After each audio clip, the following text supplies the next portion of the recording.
बने रहिए। यस दोस्तों, आप चैट बॉक्स में भी बने रहना है। मेरा सिर्फ एक ही रिक्वेस्ट है दोस्तों, आप चैट बॉक्स में इसलिए बने रहना है कि ये जो सेशन है इसको हम इंटरएक्टिव सेशन करना चाहते हैं। तो चलिए दोस्तों, 2 मिनट के अंदर आप ज्यादा से ज्यादा लोगों को ये लिंक शेयर करिए और ज्यादा से ज्यादा लोगों को इनवाइट करिए, क्योंकि ये सेशन सिर्फ जूम पे दिखाया जाएगा। शायद हो सकता है इसकी लिंक आपको जल्दी नहीं मिलेगी, तो कृपया करके कोई भी इस सेशन को मिस ना करे दोस्तों। तो चलिए दोस्तों, मेरा शेयर स्क्रीन यहां से करना चाहूंगा। मेरी अगर स्क्रीन आपको सभी को सही से दिख रही होगी तो आप मुझे यहाँ पर यस लिखना है, कैपिटल यस। और यहाँ पर मैं मेरा चैट बॉक्स देख रहा हूँ, सिर्फ मैं ऑडियंस को नहीं देख पाता हूँ। इतने सारे ऑडियंस अगर सामने होते तो मैं सभी ऑडियंस को तो नहीं देख पाऊंगा दोस्तों, लेकिन मैं सिर्फ चैट बॉक्स में आपको देख सकता हूँ। मेरी दिल से आप सभी लोगों को रिक्वेस्ट है, आप चैट बॉक्स में बने रहना है, आपको चैट बॉक्स में एक्टिव रहना है। जो भी मैं सवाल पूछूंगा उसका आपको राइट आंसर चैट बॉक्स में लिखते रहना है। यस दोस्तों, ये बहुत इंपॉर्टेंट होता है कि इंटरेक्टिव सेशन को चलाना ऑनलाइन में, यह सबसे बड़ी चैलेंज की बात होती है। बिना देखे मुझे प्रेजेंटेशन आपको देना है। चलिए दोस्तों, कितने लोग एक्साइटेड है बताइए आज के सेशन को लेकर, जल्दी जल्दी बताना है आप सभी लोगों को। How many people are excited for today session? आज का टॉपिक को लेकर कितने लोग एक्साइटेड है? एक्साइटेड, एक्साइटेड यस लिख सकते हैं, एक्साइटेड लिख सकते हैं। जल्दी करना, जल्दी जल्दी जल्दी। How many people are very excited? Sir बहुत एक्साइटेड हूं आज का टॉपिक और आज के कंटेंट को जानने के लिए। बहुत इंपॉर्टेंट कंटेंट होता है दोस्तों, और शायद हो सकता है ये कंटेंट आपको जिंदगी में एक बहुत बड़ा डिसीजन लेने में अगर मदद कर सकता है दोस्तों। बहुत सारे लोग, बहुत सारे, too much excited. Very good very good very good. तो आज का सेशन का जो सब्जेक्ट देख रहे हो आप सभी लोग स्क्रीन पर, तो विशेषताओं के आधार में दोस्तों, विशेषताओं के बारे में जांच करें। आज हम उन विशेषताओं के बारे में बात करेंगे जिसे हम कहते हैं चेक लिस्ट। यानी before joining direct selling company, किसी भी डायरेक्ट सेलिंग कंपनी को ज्वाइन करने से पहले एक चेकलिस्ट आपके पास होनी जरूरी है। इसे कहते हैं चेकलिस्ट का होना इंपॉर्टेंट होता है, ताकि हम किसी पिरामिड या फर्जी कंपनी या फर्जीवाड़े के चक्कर में ना पड़े, और ना ही हम उनके झांसे में आ जाए, और ना ही हम अपने सारे लोगों को उस झांसे में जाने दे। क्योंकि डायरेक्ट सेलिंग इंडस्ट्री आने वाले समय पे बहुत सारे लोगों को जिंदगी बदलने वाला प्लेटफॉर्म है दोस्तों। और इसलिए आज का टॉपिक कंपनी ने जो चुना है बहुत बेहतरीन टॉपिक है दोस्तों। पिरामिड योजना क्या होती है, क्या गैर कानूनी है, और सही कंपनी तक पहुंचने के लिए एक चेकलिस्ट का होना जरूरी है। तो चलिए दोस्तों, मेरा स्लाइड आप सभी लोगों को प्रॉपर दिख रहा है, आगे बढ़ते हैं। आज हम 3 फैक्टर्स पे बात करेंगे दोस्तों। कोशिश करूंगा 1 आवर 20 मिनट, 1 आवर 20 मिनट में जितना मैं कवर कर पाऊं उतना सारा कंटेंट में कवर कर पाऊं।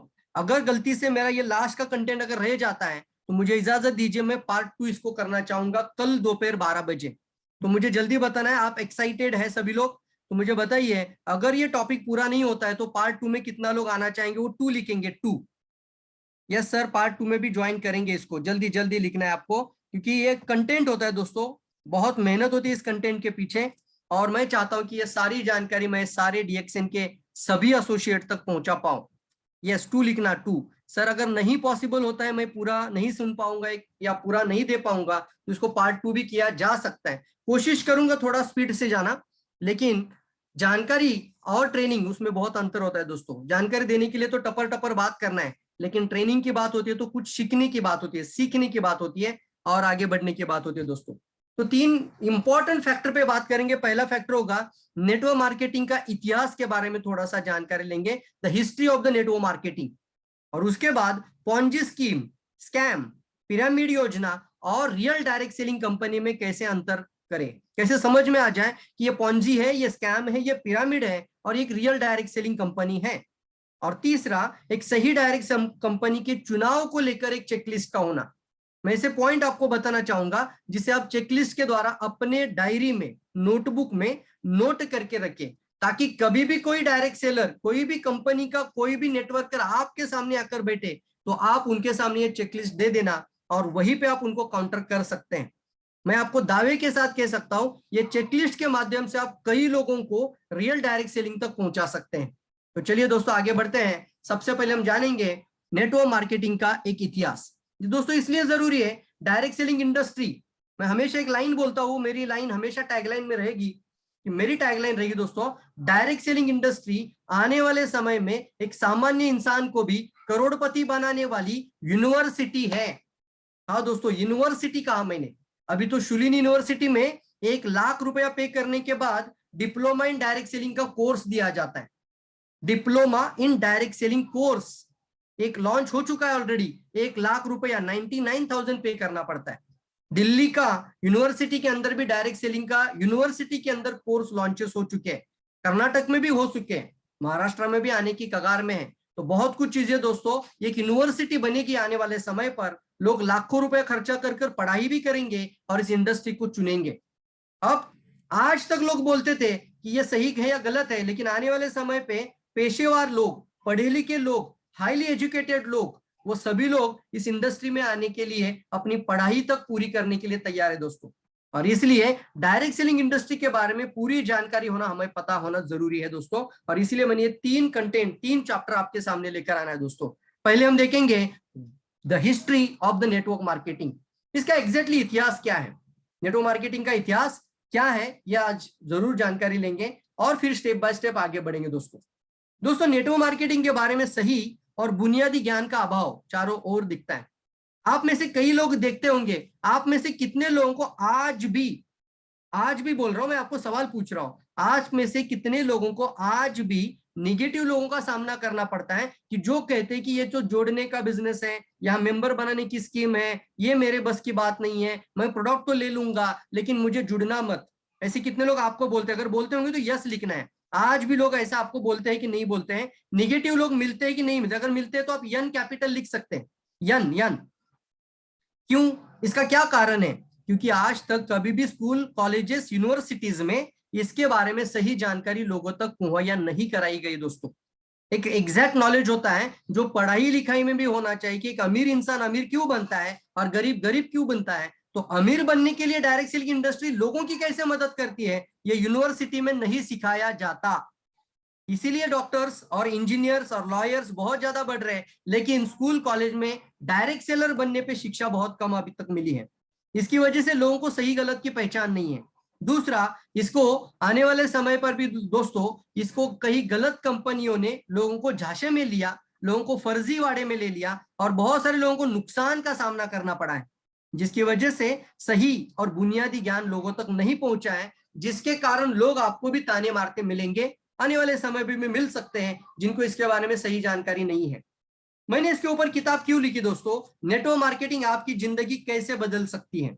दोस्तों, अगर आप डिप्लोमा का कोर्स देखेंगे, आप एक साइड में शुलिनी यूनिवर्सिटी का सिलेबस देखिए, दूसरी साइड में ये किताब रखिए, मैं आपको दावे के साथ कहता हूं, आप दिल्ली का यूनिवर्सिटी का रिपोर्ट देखिए और दिल्ली यूनिवर्सिटी का डिप्लोमा इन डायरेक्ट सेलिंग का सिलेबस देखिए और इस किताब का कंटेंट देखिए, तो जरूर मिलेगा आपको। ये किताब लिखने के पीछे यही खास मकसद है कि ये जो शिक्षा है, ये जो जानकारी है, वो हर व्यक्ति के तक पहुंचाना जरूरी है। और इसलिए ये 250 पेज की एक पावरफुल कंटेंट, जो कि डिप्लोमा इन डायरेक्ट सेलिंग जैसा टॉपिक आपको इस किताब में जरूर मिल सकता है। दोस्तों, ये जो 3 कंटेंट है ना, इसी किताब में आपको स्क्रिप्ट के जैसा मिलेगा। कितने लोग एक्साइटेड फील करते हैं कि अगर आप ये किताब आपके हाथ में होगी तो आप इसको स्क्रिप्ट के जैसे बाद में भी पढ़ सकते हैं, 24 आवर्स आप इसको जानकारी ले सकते हैं और हजारों लोगों की मदद कर सकते हैं, नेटवर्क बिल्ड कर सकते हैं। इसके लिए जरूरी होता है सर एक प्रॉपर एजुकेशन टूल का होना। तो ये कंटेंट जो 3 मैं बता रहा हूं, यह आपको इस किताब में पेज नंबर 59, मैं आपको बताऊं यहाँ पर, पेज नंबर 59 से लेकर पेज नंबर 92 तक पूरा का पूरा स्क्रिप्ट मिलेगा आपको। यहाँ पर जो जो बातें मैं बताऊंगा अभी, तो मेरा 18 साल का जो डायरेक्ट सेलिंग का अनुभव है वही इस किताब के अंदर है दोस्तों। और जो जो बातें मैं बताऊंगा वो आपको बाद में भी पढ़ना है, तो आप इस किताब को जरूर अपने पास रखना। चलिए दोस्तों, सबसे पहले जानकारी लेते हैं, जिसे लोग बोलते हैं कि लोगों को जोड़ने का धंधा है, ये मेरे बस की बात नहीं है, यहाँ पर मैं क्यों बिजनेस ज्वाइन करूं, मेरा अच्छा खासा एक शॉर्ट टर्म बिजनेस चल रहा है, मेरी अच्छी खासी नौकरी चल रही है, तो मैं डायरेक्ट सेलिंग में क्यों आऊं। उन लोगों को जानना जरूरी है कि नेटवर्क मार्केटिंग का इतिहास ये कोई 5, 6 साल, 7 साल पुराना नहीं है दोस्तों, या 10, 15, 20 साल भी पुराना नहीं है। करीब करीब 1930 में इसकी शुरुआत हुई। इसकी हिस्ट्री देखिए दोस्तों, Carl F Rehnborg, the first multivitamin company started in California. California में 1930 में सबसे पहले कंपनी स्टार्ट हुई मल्टीविटामिन को लेकर। अब इस कंपनी के जो कार्ल एफ रेनबोक करके जो ओनर थे, उन्होंने पहली बार नेटवर्क मार्केटिंग मॉड्यूल को इस्तेमाल किया और जिसकी शुरुआत हुई 1939 में, 1949 में। दोस्तों उस समय पे उन्होंने सोचा कि कोई ऐसा प्रोडक्ट लोग इस्तेमाल करें, अनुभव ले, और अनुभव लेने के बाद लोगों को जानकारी शेयर करें, और जानकारी शेयर करने के बाद मैं कुछ उनको इंसेंटिव दे दूं। इसी को कहते हैं डायरेक्ट सेलिंग मॉड्यूल। तो ये पहली बार स्टार्ट हुआ 1939 में। लेकिन इस मॉड्यूल को भी गलत तरीके से पहले लोगों ने लिया। जैसे हमारे IMD रफीक सर हमेशा कहते हैं, किसी भी इंडस्ट्री को सबसे पहले इंट्रोडक्शन फेज आएगा, यानी पहले पहचान होगी लोगों में, दूसरा आता है उसका नेगेटिव फेज, और फिर आता है ग्रोथ एंड डेवलपमेंट फेज, और फिर होता है दोस्तों इसका सक्सेस का फेज होता है। दोस्तों अभी हम ग्रोथ एंड डेवलपमेंट से सक्सेस की फेज में आगे बढ़ रहे हैं। नेगेटिव फेज अभी लोगों ने देख चुका है, किसी भी इंडस्ट्री को लेकर ये फेज होता ही है। लेकिन मैं यहाँ पे बोल रहा हूं 1939 से लेकर ये इंडस्ट्री शुरू हुई। लेकिन डायरेक्ट सेलिंग इंडस्ट्री मॉड्यूल का सबसे बड़ा ताकत लोगों को कब पता चला, जिसे फ्रेंचाइजी मॉड्यूल के नाम से भी जाना जाता है। तो इसकी ताकत का अंदाजा लगा लोगों को इस उदाहरण के पश्चात। एक ऐसी सक्सेस स्टोरी अभी आपको मैं स्क्रीन पर दिखा रहा हूं, और ये सक्सेस स्टोरी के कारण इस इंडस्ट्री की ताकत का अंदाजा दुनिया के करोड़ों लोगों को पता चला, और लोग इस इंडस्ट्री में आने के लिए ललायत हो चुके और चाहने लगे कि मुझे इस इंडस्ट्री में जाना चाहिए। चलिए बताता हूं, ये जो दो ब्रदर आपको दिख रहे होंगे, एक का नाम है रिचर्ड और दूसरा नाम है मॉरिस, ये बिग ब्रदर्स, ये दोनों भाई, उन्होंने एक मैकडोनल्ड बर्गर रेस्टोरेंट की शुरुआत की थी दोस्तों, वो भी 1946 में। 1946 में उन्होंने पहला रेस्टोरेंट खोला था, और उस समय पे उनको फ्रेंचाइजी मॉड्यूल के बारे में पता नहीं था। उस समय पे उन्होंने इस मॉड्यूल को स्टार्ट किया, लेकिन उनके दिमाग में एक ही था, मैं एक रेस्टोरेंट बनाऊंगा और उसमें अच्छा बर्गर लोगों तक सर्विस करूंगा। इसकी वजह से 9 साल तक उन्होंने कंपनी चलाई, 9 साल तक उन्होंने रेस्टोरेंट चलाया, सिर्फ 2 ही शाखा खोल पाए थे। 2 भाइयों की 2 शाखा खुल चुकी थी, लेकिन इतनी कड़ी मेहनत करने के बावजूद भी, इतनी कड़ी मेहनत करने के बावजूद भी उन्होंने इसका ज्यादा उनको रिटर्न या प्रॉफिट नहीं मिला, जिसकी वजह से 1955 में इन्होंने, दोनों ब्रदर्स ने, ये कंपनी उनको बेचनी पड़ी, और ये कंपनी खरीदी कर ली रे क्रॉक इस इंसान ने। इस इंसान का नाम है रे क्रॉक। दोस्तों ये जो मॉड्यूल है, या फिर आज जो मैकडोनल्ड को आप जानते हैं, इसको नाम, पहचान और शोहरत देने का जो सबसे बड़ा जो सम्मान जाता है इस रे क्रॉक नाम के इंसान को। देखिए दोस्तों, शुरुआत किसी और ने की, लेकिन दुनिया में पहुंचा किसी और ने, इसीलिए आज मैकडोनल्ड को रे क्रॉक के नाम से ही जाना जाता है। दोस्तों रे क्रॉक ने जब से इसको शुरुआत किया 1955 में दोस्तों, तो उन्होंने सबसे पहले 2 चीजों पे ध्यान दिया। उसने पहले ही सोचा, जब कंपनी खरीदी कर ली तो मैं इसमें फ्रेंचाइजी मॉड्यूल लेकर आऊंगा। लाइफ में, इसमें हम कहते हैं जीवन में और विश्व में, सबसे पहला फ्रेंचाइजी मॉड्यूल स्टार्ट हुआ 1955 में रे क्रॉक के द्वारा। रे क्रॉक ने सोचा कि मैं इसमें एक स्टैंडर्डाइजेशन प्रोसेस लेकर आऊंगा, ताकि आप अमेरिका में बर्गर खाओ, आप चाइना में बर्गर खाओ, आप इंडिया में बर्गर खाओ, या फिर यूरोप में खाओ, सही जगहों पे, सभी जगहों पे आपको सेम टेस्ट ही मिले।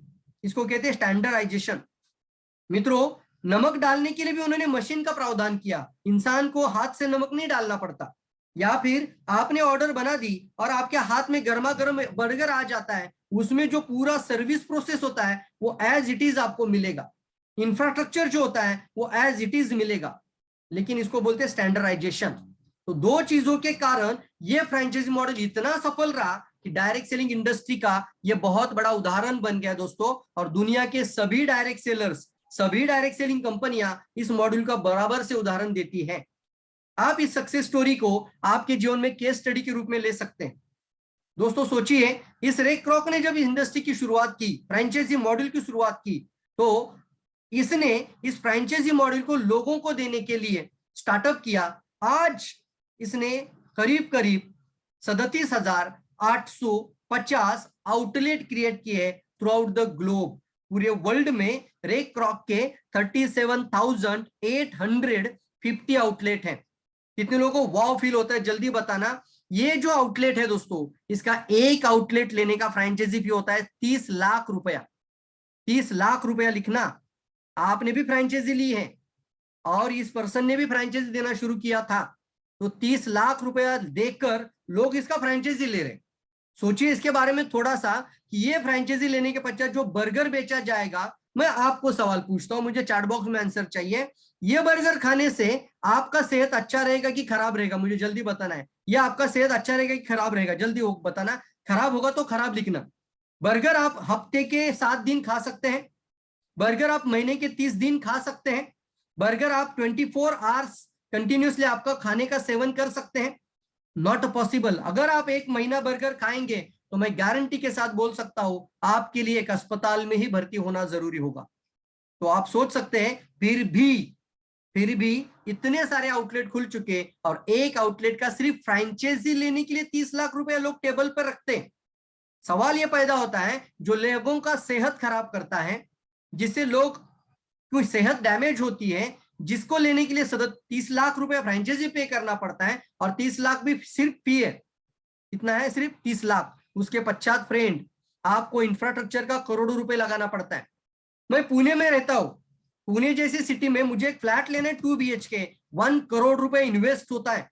सोचकर देखिए, प्राइम लोकेशन होता है और उसमें मॉल जैसे जगह पे इतना बड़ा सेंटर होता है वो मॉल में, तो पता ही है कम से कम 5 से 10 करोड़ भी इन्वेस्टमेंट किया जाता है। लोग करते ही कि नहीं करते हैं, और फिर लोगों की सेहत के साथ खिलवाड़ भी हो रहा है दोस्तों। इसलिए नहीं है, इसके बावजूद भी आप देख सकते हैं इसका ग्लोबल टर्नओवर भी मैं आपको बताऊं, केस स्टडी है आपके सामने, तो 1.5 लाख करोड़ का इसका रेवेन्यू जनरेट होता है सालाना।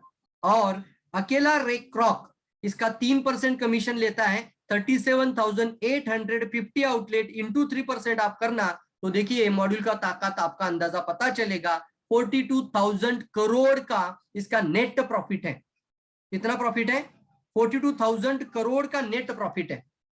और आज भी लोग इसका फ्रेंचाइजी लेने के लिए तैयार है मार्केट में।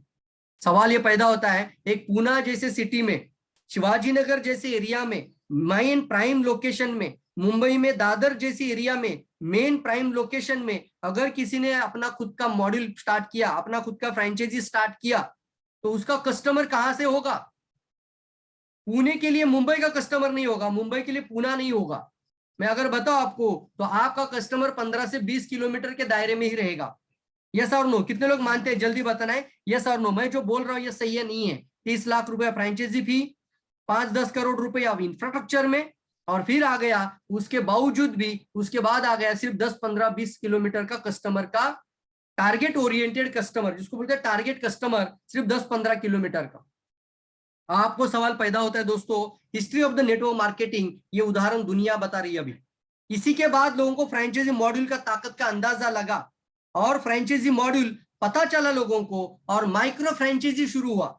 आज भी कई सारे ब्रांड माइक्रो फ्रेंचाइजी देती है, आज भी कई सारे ब्रांड फ्रेंचाइजी शॉप देती है लोगों को। आज भी लोग इसको, माइक्रो फ्रेंचाइजी का मतलब होता है नेटवर्क मार्केटिंग। माइक्रो फ्रेंचाइजी के बाद आता है people franchise business. People franchise business, एक वितरक एक स्टॉक लेता है प्रोडक्ट का और कई लोगों का वितरकों का संगठन बनाते हैं, उसको बोलते हैं पीपल फ्रेंचाइजी। तो ये पीपल फ्रेंचाइजी बिजनेस मॉड्यूल में कन्वर्ट होते गया। आज आप देख सकते हो, आपने इस इंडस्ट्री में कदम रखा है, ऑलरेडी कदम रखा है दोस्तों। आपका कस्टमर कितने कंट्रीज का है? जल्दी बताना, आपका टारगेट कस्टमर कितने कंट्रीज का है? मुझे चैट बॉक्स में सुनना है, देखना है, और दुनिया देखे इसको। डीएक्सएन में आपने एसोसिएशन लिया है, डीएक्सएन में आपने अपना फ्रेंचाइजी का मेंबरशिप लिया है, आपका कस्टमर कितने कंट्रीज का है? अबोध कुमार 9 लिखते हैं, इट्स रॉन्ग आंसर। एक्चुअली मुझे सही आंसर चाहिए 200 प्लस। यस यस, आपका कस्टमर 200 से ज्यादा कंट्रीज से जुड़ चुका है दोस्तों। आपके लिए स्काई इज द लिमिट है। इसको मैं कहता हूं कि अगर इतना बड़ा इन्वेस्टमेंट करने के बाद 10-15 किलोमीटर का लोगों के पास कस्टमर बेस है, आपके पास बेस बनता है 200 से ज्यादा कस्टमर कंट्रीज का। सोचकर देखिए इस बारे में, आपने कितना पैसा लगाया? आपने 30 लाख लगाया? आपने 3 लाख लगाया? आपने 30,000 लगाया? नहीं सर, आपने अपने घर के कुछ प्रोडक्ट का उत्पादन का चेंज कर सिर्फ इस इंडस्ट्री में कदम रखा है, और आपका कस्टमर का बेस, आपका टारगेट ऑडियंस कस्टमर 200 से ज्यादा कंट्रीज में। चलिए, ये मॉडल सफल होने का 2 राज है, लिखना शुरू कर दीजिए दोस्तों। लिखना शुरू कर दीजिए, अभी ये चीजें आपसे छूट नहीं जानी चाहिए। पहला पॉइंट है स्टैंडर्डाइजेशन, मतलब आपका टीम में एक स्टैंडर्डाइजेशन होना बहुत इंपॉर्टेंट है। जो आप करोगे वो आपका फ्रंट लाइन लीडर करेगा, वही उसका सेकंड लाइन लीडर करेगा, वही उसका डाउन लाइन लीडर करेगा। मिसकम्युनिकेशन कहीं पे भी नहीं होगा। तो एंड लेवल तक अगर ये चीज एज इट इज एक वर्ड के जैसा काम करे, उसको बोलते हैं स्टैंडर्डाइजेशन।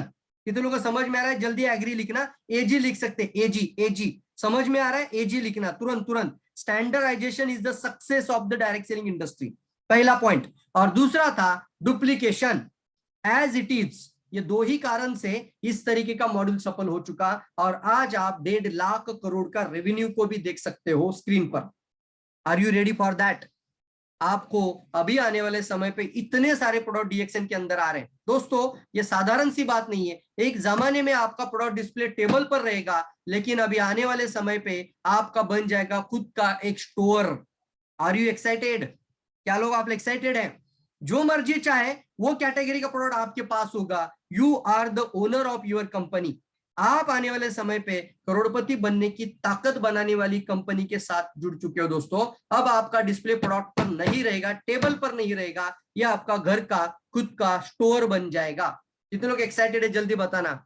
और मैं आपको बताऊं, डायरेक्ट सेलिंग इंडस्ट्री का इतिहास में अभी ये बात दर्ज हो चुका है कि direct selling industry, network marketing industry आज की तारीख में अमेरिका 2.5 लाख करोड़ करता है, चाइना 2.5 लाख करोड़ करता है, और इंडिया अभी 20,000 करोड़ तक पहुंच चुका है। 20,000 अप्रोक्सीमेटली करोड़ तक पहुंच चुका है। मुझे आपको बताना है कि ये इंडस्ट्री को दुनिया की नंबर 1 इंडस्ट्री बनाने का जिम्मेदारी किसका है? अमेरिका का पॉपुलेशन 32 करोड़ है और भारत का पॉपुलेशन 140 करोड़ है। सोच कर देखिए इस बारे में। लेकिन फिर भी मैं इसलिए बताता हूं कि सही और बुनियादी ज्ञान का अभाव के कारण लोग आज भी इस इंडस्ट्री के बारे में जानते नहीं हैं और इसको सीरियस नहीं लेते हैं। कुछ लोग इंडस्ट्री में कदम तो रख देते हैं लेकिन सीरियस नहीं है। आज कई सारे लोगों को इस इंडस्ट्री के बारे में, इस ट्रेनिंग के बारे में लिंक शेयर किया गया था, लेकिन आप सीरियस हैं, आपको समझ में आता है ये फिगर कितना है, देख सकते हैं आप लोग। तो सीरियस लोगों की कमी है दोस्तों। सीरियस नहीं होने के कारण, जुड़ने के बाद भी लोग इसको नजरअंदाज करते हैं। इसी के कारण हम इंडिया में इसका परचम नहीं लहरा पा रहे। आज भी इंडिया दुनिया की लार्जेस्ट पॉपुलेशन में सेकंड हाईएस्ट कंट्री होने के बावजूद भी हम वो फिगर नहीं ला पा रहे जो एक छोटा सा अमेरिका 32 करोड़ होने के बाद कर सकता है। चाइना नंबर 2 पे चला गया है, लेकिन आज भी हम 15वें स्थान पर हैं। इसको बदलने की जिम्मेदारी हम सबकी है, हम सबकी है, हर एक व्यक्ति की है, हर एक डिस्ट्रीब्यूटर की है, हर एक वितरक की है। इसलिए इस लाइन को जिंदगी भर याद रखना। डायरेक्ट सेलिंग इंडस्ट्री आने वाले समय में आपको सबसे ज्यादा करोड़पति बनाने वाली यूनिवर्सिटी बनती जा रही है। इतना कुछ होने के बावजूद भी फ्रेंड, ये जो इंडस्ट्री है इसके बारे में लोग नकारात्मक बात क्यों करते हैं? 4 रीजन है दोस्तों इसके पीछे, आप लिख सकते हो तो लिखिए। पहला रीजन कि कुछ लोगों को इसका सही और बुनियादी ज्ञान नहीं होने के कारण उन्होंने गलत कंपनी के पीछे लगाया था पैसा, और जब पैसा डूब गया तो इसकी बदनामी करना मार्केट में शुरू कर दिया, जिसके कारण कई लोगों को इसका बैड एक्सपीरियंस होने के कारण लोग इसमें आने से कतराते हैं। पहला रीजन। दूसरा रीजन, डायरेक्ट सेलिंग इंडस्ट्री को लेकर सरकार की तरफ से अब तक कोई दिशा निर्देश नहीं दिया गया था। ये तो 2016 और 2018 के बाद ये दिशा निर्देश आया और गवर्नमेंट ने दिया ये गाइडलाइन प्रॉपर सही और गलत के बारे में। तो अब तक लोगों को इसका सही और गलत का जानकारी नहीं था, ना सरकार ने इसके अंदर पूरा दखल दिया था, जिसकी वजह से लोग फर्जीवाड़ा कंपनी का शिकार बनते चले गए और फिर निगेटिव होते गए और मार्केट में लोगों को इसके बारे में नकारात्मकता फैलाना शुरू कर दी। दूसरा रीजन। तीसरा रीजन दोस्तों, एक ऐसे लोग हैं जिन्होंने पुराने समय पर इसकी इतनी बुराई की मार्केट में कि जिसकी वजह से कुछ लोग इसको निगेटिव सुनते हैं और निगेटिव बात करते हैं, जिसकी वजह से इस इंडस्ट्री के बारे में लोग अभी भी नजरअंदाज करते हैं। और चौथा कैटेगरी है जिसने इसमें अनुभव भी नहीं लिया है, जो अभी तक इस इंडस्ट्री को जानता भी नहीं है, लेकिन लोगों की कही सुनी बातें बोलते हैं ना, कही सुनी बातों की वजह से इस इंडस्ट्री को नकारात्मक रूप से देखते हैं और कभी किसी इंडस्ट्री में कदम नहीं रखा, कभी किसी कंपनी में उन्होंने ज्वाइन भी नहीं किया है, लेकिन फिर भी कुछ लोगों के बुरे अनुभव इतने सुने होते हैं जिसकी वजह से सभी जगहों पे वो निगेटिव बातें करते रहते हैं। इसलिए मैं आपको एक कहानी यहां पर सुनाना चाहूंगा। इस कहानी का आप जरूर ध्यान में सुनना और इस कहानी को जरूर लोगों को सुनाना। उन लोगों को तो जरूर सुनाना जो निगेटिव और नकारात्मक माइंडसेट से बैठे हुए हैं, उन लोगों को ये कहानी बहुत इंपॉर्टेंट होगी। मेरी इस कहानी का आवाज अगर आपको आ रहा है तो मुझे यस लिखकर बोलना है, यस कैपिटल लिखना है, साउंड आ रहा है। मैं कोशिश कर रहा हूं आपको अच्छी तरीके से इसको प्रेजेंट करने के लिए। तो चलिए देखते हैं दोस्तों एक वीडियो। चलिए दोस्तों, अगर आवाज आ रहा है तो यस लिखना है। मंकीज। इस कहानी में हम ये जानेंगे कि अगर कोई इंसान कुछ नया करना चाहता है तो समाज के लोग उसे नया नहीं करने देते, क्योंकि वो नहीं कर पाए। उस वक्त शायद कुछ और कारण रहे होंगे और आज वो कारण खत्म हो गया, लेकिन वो नहीं कर पाए, इस वजह से वो दूसरे लोगों को भी नहीं करना देना चाहते। तो चलिए दोस्तों, इस कहानी को समझने की कोशिश करते हैं। एक बार साइंटिस्ट ने क्या किया कि 5 बंदरों को एक केज के अंदर डाला और उसमें एक लैडर लगाया और लैडर के ऊपर एक बनाना का गुच्छा टांग दिया। जैसे ही बंदरों ने उस बनाने के गुच्छों को देखा तो उसमें से एक बंदर लैडर पर चढ़ा और जैसे ही वो बनाना तक पहुंचा तो साइंटिस्ट ने क्या किया, उसके ऊपर ठंडा पानी डाला सबसे पहले, और उसके बाद बाकी के जो बंदर थे उन सभी के ऊपर एक एक करके ठंडा पानी डालना शुरू किया। ठंडे पानी से बंदर घबरा गए और घबरा करके वापस अपनी जगह पर आ गए। थोड़ी देर इंतजार करने के बाद फिर एक बंदर ने फिर से कोशिश की लैडर पे चढ़ने के लिए। वह बनाना तक ऋषि, पहुंचा। जैसे ही वो बनाना तक पहुंचा, साइंटिस्ट ने फिर क्या किया, जैसे ही जो बनाना के पास पहुंचा था उस पर ठंडा पानी डाला, बाकी के जो बंदर थे उन पे भी ठंडा पानी डाला।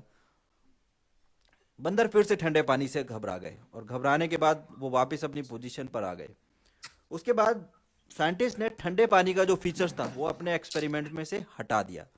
अब बंदर ये समझ गए कि जो भी बनाना तक पहुंचता है उसके ऊपर ठंडा पानी डाला जाता है और बाकी सब पे भी डाला जाता है। तो अब उन्होंने बनाना पाने की कोशिश ही नहीं की। फिर साइंटिस्ट ने क्या किया, एक बंदर को निकाला, उसकी जगह पे वो एक नया बंदर लेकर के आए।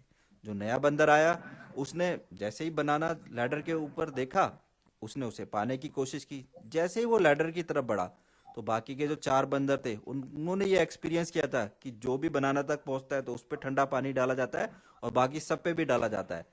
ऐसा ना हो इस वजह से बाकी के जो 4 बंदर थे उन्होंने उस नए बंदर को रोक लिया और रोकने के बाद उसको घेरा और उसकी पिटाई लगा दी।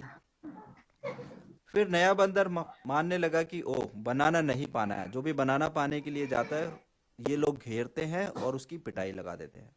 फिर साइंटिस्ट ने क्या किया, एक बंदर को और निकाला, उसकी जगह पे नया बंदर डाला। जो नया आया उसने भी वही किया। जैसे ही उसने बनाना देखा उसने लैडर पे चढ़ने अब की ये दो कोशिश की। बंदर ने ठंडे पानी को कभी जैसे ही महसूस उसने नहीं किया लैडर है, पे सिर्फ चढ़ने की बाकी लोगों कोशिश के की तो कारण अब ये पुराने जो निगेटिव 3 बनते जा बंदर रहे हैं। थे वो और एक जो नया बंदर बाद में आया था वो चारों मिल करके उस नए बंदर को रोकने की कोशिश करते हैं और कोशिश करने के बाद उसे घेरा और उसकी पिटाई लगा दी। अब 2 नए बंदर समझ गए कि अगर कोई बनाना लेने जाए तो उसको रोक लो और उसको घेरो और उसकी पिटाई कर दो। फिर साइंटिस्ट ने क्या किया, एक बंदर को निकाला और एक और नया डाला। जो नया आया उसने भी जब लैडर के ऊपर बनाना देखा तो उसे पाने की कोशिश की।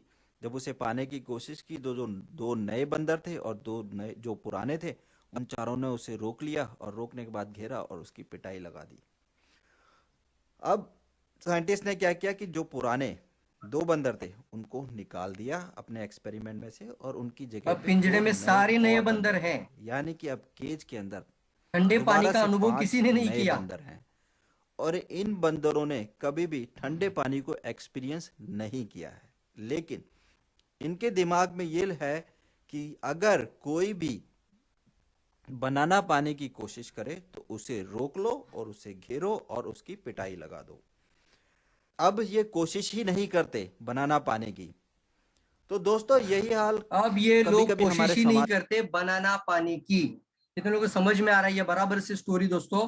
क्योंकि पहले जो बंदर था उसने पानी को अनुभव किया, मतलब उसने बुरा अनुभव महसूस किया। जब उसने बुरा अनुभव महसूस किया तो दूसरे को करने नहीं दे रहा है। उसी तरीके से किसी का पैसा मान लीजिए 20,000 भी चला गया होगा तो जिंदगी में वो इतना निगेटिव होता है कि वो कुछ भी लोगों को उसको जाने से रोकता है, निगेटिव बातें करेगा, ताने मारेगा, कुछ भी बोलेगा, लेकिन उसको रोकेगा, उसको करने नहीं देगा, क्योंकि उसने बुरा अनुभव महसूस किया था।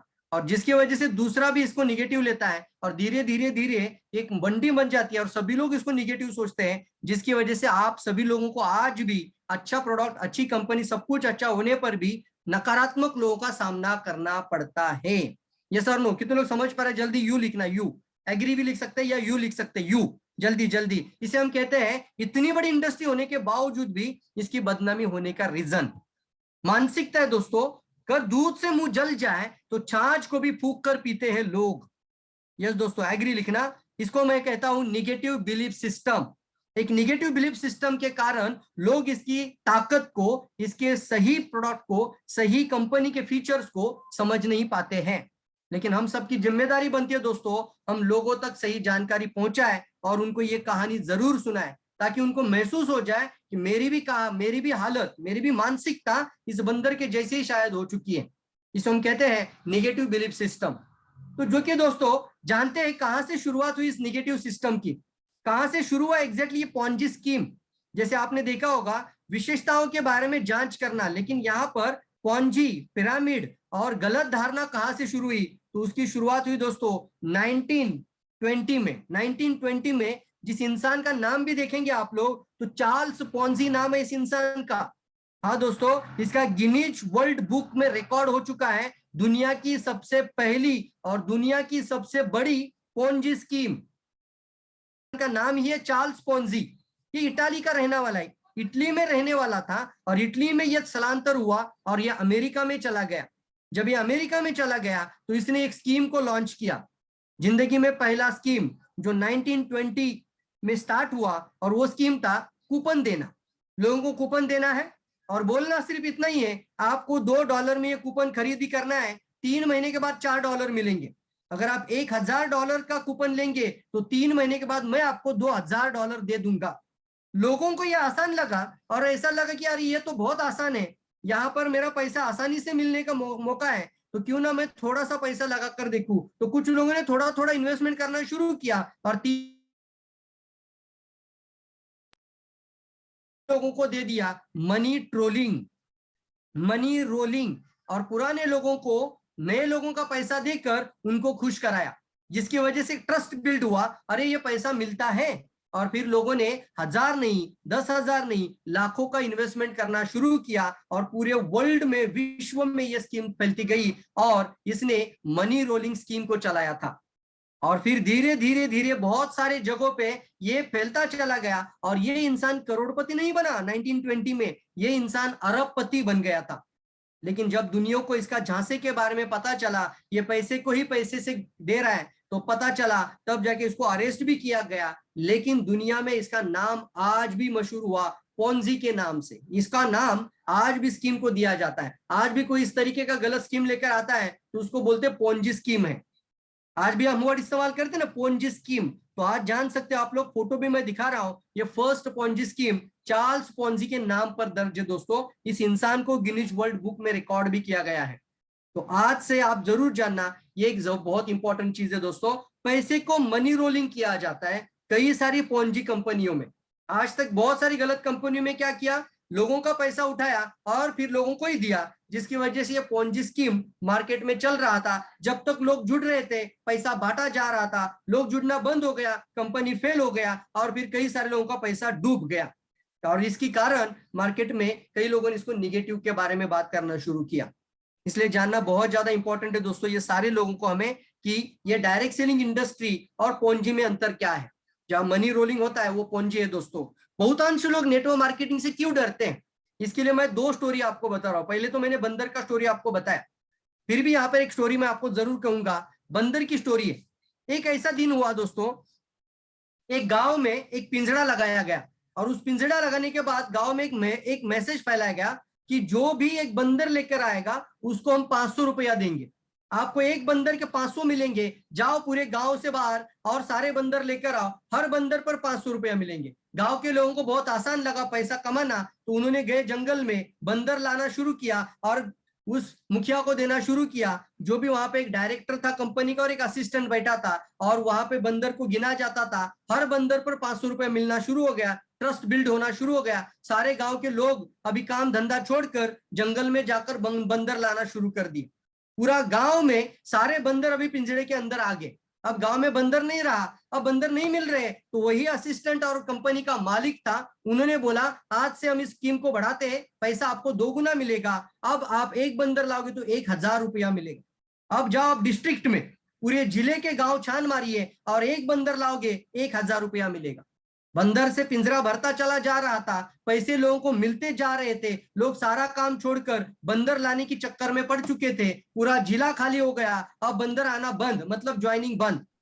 अब फिर स्कीम का लाया गया। अब आप जाओ और आगे जाकर आप बहुत जगह पे जाकर आप 2,000 रुपया कमा सकते हैं, एक बंदर पे मिलेगा। ऐसा करते करते पूरा गांव, पूरा उस जगह का पूरा जिला और कई सारे जिलों के बंदर वहां पे पिंजरे में आ गए थे और लोगों को 2-2 हजार रुपया मिल रहा था। अब मालिक आ गया, अब बंदर आना बंद हो गए, पैसे लोगों को मिल चुके थे। और फिर अभी मालिक ने बोलना शुरू किया कि देखिए दोस्तों, मुझे इस स्टेट से दूसरे स्टेट में काम करने जाना है, तो आज से इसका सारा कारोबार मेरा असिस्टेंट संभालेगा। मैं असिस्टेंट को पूरी जिम्मेदारी, और मेरा ट्रस्ट है इसके ऊपर, तो पूरी जिम्मेदारी इसके ऊपर देकर मैं दूसरे स्टेट में जा रहा हूं। लेकिन बंदर मिलना ही बंद हो चुका था। तो फिर 15 दिन के बाद असिस्टेंट ने एक मीटिंग, बड़ी मीटिंग, और इस मीटिंग में कहा कि अगर आप को, मेरा पूरा ट्रस्ट मेरे मालिक का मेरे ऊपर है, पिंजरे में कितने बंदर है मुझे सिर्फ पता है। तो एक लाइन बोला उसने, आप एक काम करिए, मैं एक बंदर आपको 5,000 में दे देता हूं, ये बंदर आप परचेस कर लीजिए। जैसे ही मालिक वापस आ जाए 1 महीने के बाद, तो आपको हर बंदर पे मैं 10,000 रुपये आपको दे दूंगा। अब लोगों ने गहने बेचा, जमीन बेचा, प्रॉपर्टी बेचा, क्योंकि ट्रस्ट बिल्ड हो चुका था मार्केट में। इसकी वजह से ज्यादा पैसा बेचा, और जब इतना प्रॉपर्टी असेट्स बेचकर उन्होंने 10-10 हजार में बंदर लेना शुरू कर दिया दोस्तों। 5-5 हजार में बंदर लिया, हर घर में 2-2, 3-3, 4-4, 5-5 बंदर, 10-10 बंदर आ गए। अब 1 महीना बीत चुका था, पिंजरा पूरा खाली हो चुका था, हर घर में बंदर आ चुके थे, और मालिक और असिस्टेंट दोनों रफू चक्कर हो चुके थे। अब लोग एक बार खाली पिंजरे को देख रहे थे और एक बार अपने घर में फंसे हुए बंदर को देख रहे थे, और अपने हाथ से सारा पैसा गवा चुके थे। ऐसे कई सारी कंपनियों ने लोगों को ठगाया है।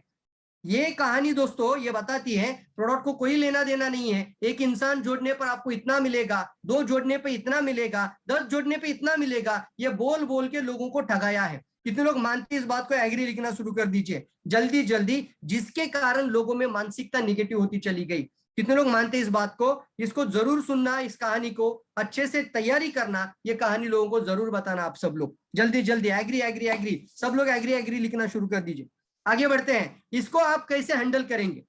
निगेटिविटी को हैंडल करने का एक तरीका मैं आज आपको बताता हूं, इसको मैं कहता हूं बिरबल कैट मेंटालिटी। हाँ दोस्तों, अगर मान लीजिए आपके सामने कोई प्रोस्पेक्ट बैठा है, कोई अंकल जी बैठे हैं, और वो निगेटिव बात करते हैं, आपको बात ही करने का मौका नहीं देंगे, और बार बार बोलेंगे देखो ये ऐसी कंपनी आती है भाग जाती है, मुझे इसमें नहीं पढ़ना है, मैं तो 1 रुपया भी नहीं लगाऊंगा, ना किसी को इस जगह पे लगाने दूंगा। तो आप वहां पर सीधे डायरेक्टली एक लाइन बोलना, वो लाइन लिखिए, वो लाइन बोलना वहां पर कि अंकल जी, ऐसा हाथ जोड़कर बोलना, आपकी हालत या फिर आपकी मानसिकता, आपकी मेंटेलिटी उस बिरबल की बिल्ली की मेंटेलिटी के जैसी हो चुकी है शायद। और रुक जाइए, वो पॉज लीजिए वहां पर। अंकल जी, या आपका दोस्त भी हो सकता है, भाई देख भाई, तुम्हारी मेंटेलिटी मैं मान सकता हूँ, मैं एग्री करता हूँ तुम्हारी इस मानसिकता को लेकर, लेकिन मैं ये जरूर देख रहा हूँ कि तुम्हारी मानसिकता उस बिरबल की कैट की मेंटेलिटी की जैसी हो चुकी है। तो वो पूछेगा कैसे, तो आप वहां पे ये कहानी जरूर सुनाना। एक दिन क्या हुआ, जहां पना ने सभी दरबार में सभी सरदार बैठे थे, बिरबल भी बैठा था, और बिरबल ने एक लाइन बोला बोलते बोलते कि जहां पना, हमारे राज्य की बिल्ली दूध ही नहीं पीती। पूरा दरबार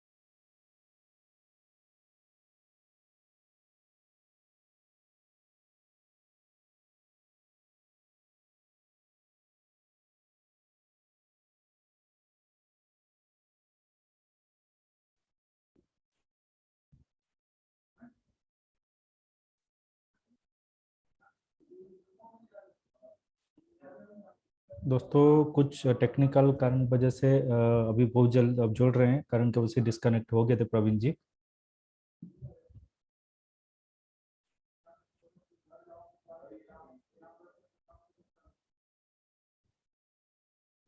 जी प्रवीण सर, आप शेयर कर सकते हैं अभी पीपीटी।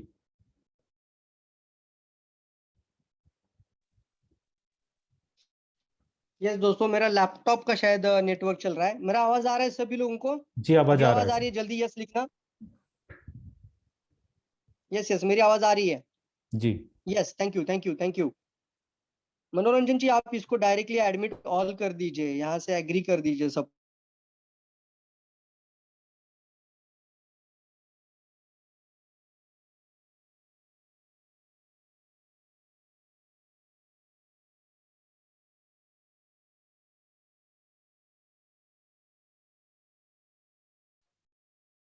बिरबल कैट मेंटेलिटी की कहानी हमें ये बताती है कि बिरबल ने क्या किया। जो एक बिल्ली को, अपने घर की जो बिल्ली थी उसको रोज हर रात भूखा रखता था, और भूखा रखने के बाद अर्ली मॉर्निंग 9 बजते जैसे सूर्योदय होता था, वो बिल्ली को एक बहुत ही 400 डिग्री सेल्सियस से गर्म दूध वो उसके सामने रख देता था दोस्तों।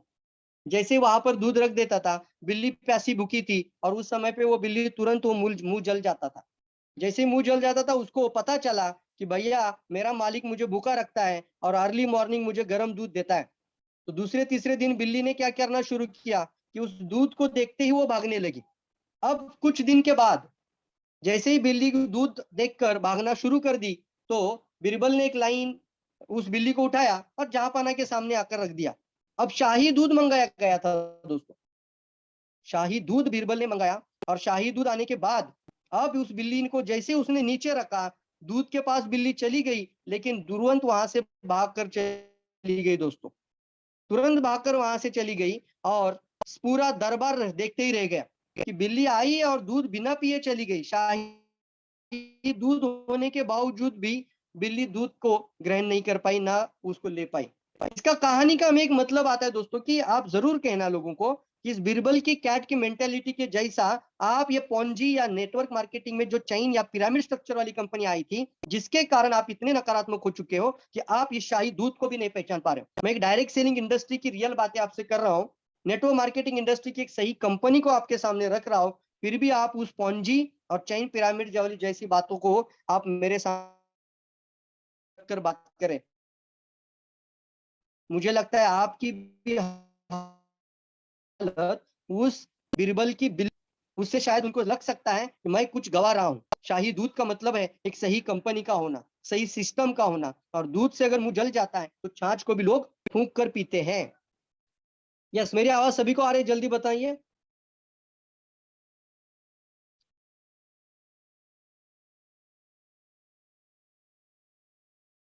No problem no problem. मैं अभी मेरा लैपटॉप में भी जूम लॉग इन कर रहा हूँ, मुझे अलाउ कर दीजिए, और वहां से होस्ट बना दीजिए सर, ताकि मैं स्क्रीन शेयर कर पाऊँ।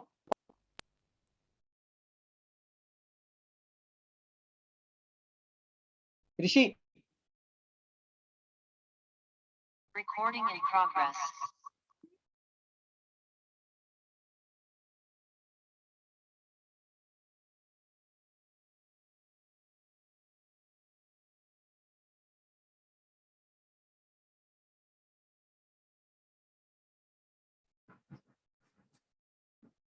Good morning all of you.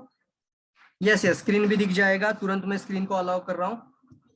बहुतांश लोगों की सर इसी के कारण आज इस इंडस्ट्री को समझ नहीं पा रहे, तो हमें जरूर ये दो कहानी लोगों को जरूर बतानी है, ताकि लोगों को इसके बारे में सही तरीके से आप हैंडल कर पाओ। निगेटिविटी को हैंडल करने का एक तरीका होता है, लोगों को कुछ उदाहरण के साथ, वो निगेटिव बात करे और पॉजिटिव बात करो, इस तरीके से आप आगे बढ़ सकते हैं। पोंजी स्कीम और ये जो मनी रोलिंग सिस्टम आज तक चला था ना, उसको रोकने के लिए भारत सरकार ने एक प्रावधान डाला था, एक बैनिंग एक्ट लाया था। 1970 एक्ट बोला जाता है उसको, price cheat and money circulation banning act. इसके अंदर कूपन का देना या लकी ड्रॉ स्कीम को बताना, आप इतना जोड़ने से इतना पैसा मिलेगा, ऐसी बातें करना, मनी सर्कुलेशन बैनिंग एक्ट बोला जाता है। तो ये ऑलरेडी एक्ट हमारे पास है भारत में। कब से है? 1978 से दोस्तों। 1978 में एक ऐसा एक्ट लाया गया था जहां पर मनी रोलिंग करने पर एक व्यक्ति को अरेस्ट भी किया जा सकता है, या कंपनी के मालिक को, उसके फाउंडर को भी अरेस्ट किया जा सकता है, और उसके सारे के सारे टॉप लीडर को उनका बैंक अकाउंट भी सीज किया जा सकता है। लेकिन चलता है वाला एटीट्यूड चलता है ना, 1978 से ऑलरेडी ये एक्ट होने के बावजूद भी चलता है वाला एटीट्यूड में जब कोई केस करेगा, जब कोई एफआईआर दर्ज करेगा, तब देखा जाएगा। और लोगों का 5-10 हजार रुपया जाता है तो लोग एफआईआर नहीं करते। आपका अगर 5,000 रुपये गया तो आप बोलते हो जाने दो यार, मैं ही गलत था, मैंने गलत कंपनी को चुना और इसकी वजह से इन सारे लोगों का फायदा होते चला गया। लेकिन आज से मत सोचना सर दोस्तों, अगर आपका 1,000 का भी नुकसान हो जाता है और आपको लगता है कि ये कंपनी के पास ना फैक्ट्री, ना प्रोडक्ट, ना सिस्टम, सिर्फ मनी रोलिंग कर रही है, तो उसका जरूर एफआईआर दर्ज करिए ताकि हम गलत को गलत साबित कर पाए और सही को सही साबित कर पाए। कितने लोग मेरे साथ है? जल्दी हाँ बोलना, जल्दी एग्री बोलना। कितने लोग मेरे साथ हैं? आज से हम इस बातों को नहीं सहन करेंगे। सरकार भी बोलता है हमारे पास अगर कोई एफआईआर नहीं आता है, हमारे पास कोई अगर केस नहीं आता है तो हम भी इसके लिए कुछ नहीं कर सकते। इसलिए आपको थोड़ा सा सतर्क होना पड़ेगा। एक रियल और प्रोफेशनल डायरेक्ट सेलर के रूप में आप लोगों को सही जानकारी जरूर प्रोवाइड करिएगा। इसको अंडरस्टैंड करना, इसको पता होना जरूरी है। आप सभी लोग गाइडलाइन को जरूर पढ़ना ताकि आपको ये सारी बातें पता चले। अकॉर्डिंग टू इकोनॉमिक्स टाइम्स, इसके लिए एक एसोसिएशन का होना जरूरी होता है। जैसे एक लॉयर का एसोसिएशन होता है, जैसे एक चार्टर्ड अकाउंट का एसोसिएशन होता है, बैंकिंग सेक्टर में एक एसोसिएशन होता है, हर चीज में एसोसिएशन होता है। लेकिन डायरेक्ट सेलिंग का भी एक एसोसिएशन हो और वो एसोसिएशन सरकार पर दबाव डाले कि नहीं ये सही है, ये गलत है। इसके लिए डायरेक्ट सेलिंग एसोसिएशन स्टार्ट हुआ। वो कब हुआ? 1996 में, 1 नवंबर 1996 में डायरेक्ट सेलिंग एसोसिएशन स्टार्ट हुआ, इनकॉर्पोरेट हुआ। ये association world federal direct selling association का मेंबर रहता है। सभी आईडीएसए कंपनियां world federal direct selling association को मेंबर होती है दोस्तों। तो आईडीएसए होना मतलब एक एसोसिएशन का होना, और एसोसिएशन इसलिए होती है दोस्तों ताकि गलत को गलत और सही को सही ये सरकार के सामने रख पाए और सरकार की मदद कर पाए, सरकार को भी सही जानकारी दे पाए और सरकार पर सही समय पर दबाव भी डाल सकती है ये एसोसिएशन। तो इसके लिए आईडीएसए का मेंबरशिप होना, एक सही कंपनी का होना बहुत इंपॉर्टेंट होता है दोस्तों। साथ ही साथ अभी इस इंडस्ट्री की इतनी बड़ी ताकत बढ़ रही है कि सरकार की गवर्नमेंट बॉडी और ऑर्गेनाइजेशन भी इसमें जुड़ चुकी है। इसमें फिक्की और केपीएमजी मंत्रालय को अगर लेके आती है, जिसको बोलते हैं कंज्यूमर अफेयर मिनिस्टर्स। तो इसके अंदर फिक्की और केपीएमजी ये 2 ऑर्गेनाइजेशन का लाइसेंस होना बहुत इंपॉर्टेंट होता है दोस्तों। अगर किसी कंपनी का आईडीएसए मेंबरशिप भी है और फिक्की और केपीएमजी का भी सर्टिफिकेशन है तो वो सही तरीके से काम कर रही है और उसके सारे कागजात, उसके पेपर्स उसको प्रॉपर तरीके से वो लोगों को हैंड ओवर कर रही है और कंपनी सही तरीके से आगे बढ़ रही है। तो ये 3 चीजें होना बहुत इंपॉर्टेंट होती है। पॉन्जी स्कीम और डायरेक्ट सेलिंग, ये इसमें जानना, अंतर जानना बहुत ज्यादा जरूरी है। तो चलिए दोस्तों, अब मैंने आपको बताया डायरेक्ट सेलिंग का इतिहास बहुत बड़ा है, डायरेक्ट सेलिंग क्यों बदनाम हुआ और सही डायरेक्ट सेलिंग कैसे, हमें थोड़ा सा जानने के लिए 2-3 चीजें गवर्नमेंट के बारे में आपको मैंने बताया। अब मैं आगे बढ़ता हूं और network marketing industry, Ponzi scheme और सही कंपनी की पहचान कैसे करें। कितने लोग जानना चाहते हैं? जल्दी बताना। एक्साइटेड है सर इस चेकलिस्ट को जानने के लिए? अब चेकलिस्ट के बारे में बात करेंगे। Network marketing, Ponzi scheme, chain pyramid और डायरेक्ट सेलिंग इंडस्ट्री में क्या अंतर है? यस दोस्तों, एक सही डायरेक्ट सेलिंग कंपनी और पॉन्जी स्कीम के बारे में अंतर जानना इंपॉर्टेंट है। मेरी स्क्रीन सभी को सही से दिख रही है? तो आगे बढ़ते हैं दोस्तों। सबसे पहला अंतर जानना जरूरी है कि जो रियल डायरेक्ट सेलिंग कंपनी होती है दोस्तों, जो रियल डायरेक्ट सेलिंग कंपनी होती है वो एक परमानेंट एड्रेस कंपनी होती है। लेकिन जो फर्जी कंपनी होती है, जिनका खुद का अस्तित्व ही नहीं होता, जिसका अस्तित्व नहीं है, वो कभी भी बंद हो सकती है। इनका इन्वेस्टमेंट सिर्फ होता है बड़े बड़े सेमिनार हॉल में, इवेंट के अंदर, बहुत बड़े प्रोग्राम के अंदर या किसी बड़े बड़े ऑफर्स के अंदर ही इन्वेस्टमेंट करती है, ना कि किसी फैक्ट्री बनाने पर, ना किसी प्रोडक्ट की मैन्युफैक्चरिंग पर, और ना ही किसी जबरदस्त तरीके से एक बड़े सिस्टम को, इंफ्रास्ट्रक्चर को बनाने के लिए कंपनी इन्वेस्ट नहीं करती है। क्यों? क्योंकि वो एक सॉफ्टवेयर चलाता है और इसका इन्वेस्टमेंट कुछ नहीं होता, तो इनका बंद करना बहुत ज्यादा आसान हो जाता है।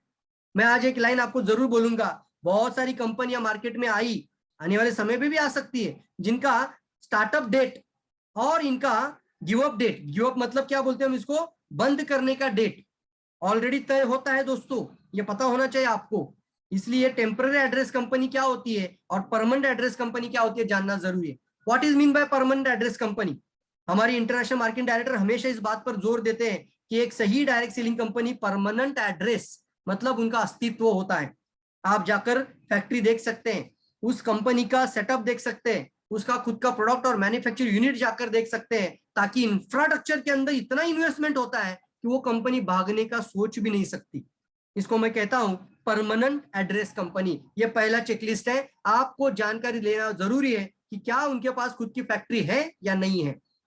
फर्जी कंपनी के पास खुद का उत्पाद ही नहीं होता, बाजार में उत्पाद लाया जाता है, लेकिन कैसे लाते हैं ये लोग? ये लाते हैं थर्ड पार्टी प्रोडक्ट और उसके ऊपर लिखा होता है marketed bye label, manufactured by कोई अलग कंपनी का नाम और मार्केटेड बाय। किसी भी प्रोडक्ट को देखना है, आपको हाथ में लेना है और उसके ऊपर पढ़ना है marketed bye. 100% product marketed bye अगर उस कंपनी के पास है तो सोचना हम गलत कंपनी के साथ आगे बढ़ रहे हैं। लेकिन अगर कोई कंपनी है जिसका 60 to 70% प्रोडक्ट, ध्यान रखिए डायरेक्ट सेलिंग के लॉ के अंदर भी ये बातें अभी आ चुकी है कि 60 to 70% product manufactured by company होना चाहिए, मैन्युफैक्चर्ड बाय होना चाहिए, ना कि सिर्फ मार्केटेड बाय। मैं ये नहीं कहता कि सिंगल प्रोडक्ट भी नहीं होगा, 30% प्रोडक्ट आउटसोर्सिंग चल सकता है, 30% प्रोडक्ट लोग बाकी कंपनियों से ले सकती है, बाद में मैन्युफैक्चरिंग भी कर लेगी। लेकिन सभी का सभी प्रोडक्ट अगर मार्केटेड बाय है तो सोचना जरूरी है। इसको मैं जरूर कहूंगा यहाँ पर गड़बड़ है, यहाँ पर रॉन्ग नंबर है, बोलना रॉन्ग नंबर है।